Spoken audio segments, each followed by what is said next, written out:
In today's video, I'm going to teach you how to delete invoice in QuickBooks.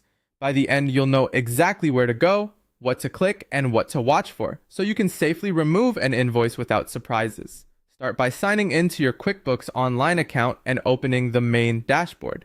Look to the left-hand navigation panel. This is your hub for moving around the product. From there, open the Apps section and select All Apps. You'll see categories designed to group related tools. Choose the Sales and Get Paid category, and then open Invoices. This takes you to the full list of invoices so you can work from one place. Next, find the specific invoice you want to delete. Use the search bar, date filters, customer filters, or status filters to narrow things down quickly. It's a good idea to double-check the invoice number, customer, and amount, so you're certain you've selected the right one. If a payment or credit is linked to this invoice, QuickBooks may not let you delete it until the link is removed, because deleting a paid or partially paid invoice can create imbalances. Keep that in mind as you review the details. When you've located the correct row, look across to the action column.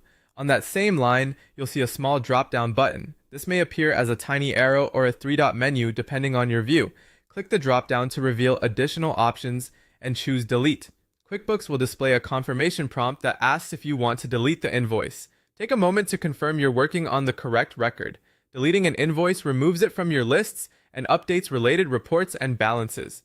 If that's what you intend, click Delete to complete the action. A few quick tips before you move on. Deleting is permanent. If you only need to keep a record but zero out the amount, consider voiding the invoice instead of deleting it. If the invoice affects a closed accounting period, coordinate with your accountant so your financial statements remain consistent. For your internal documentation, you can also check the audit log after deletion to verify the action and capture a note for your records. And if you don't immediately see the invoices view through apps, interfaces can vary. What matters is reaching the invoices list and using the action menu on the correct row. That's all there is to it. You've navigated to invoices, located the right record, used the action drop-down, confirmed the delete prompt, and finished cleanly. Thanks for watching, and proceed carefully whenever removing financial transactions.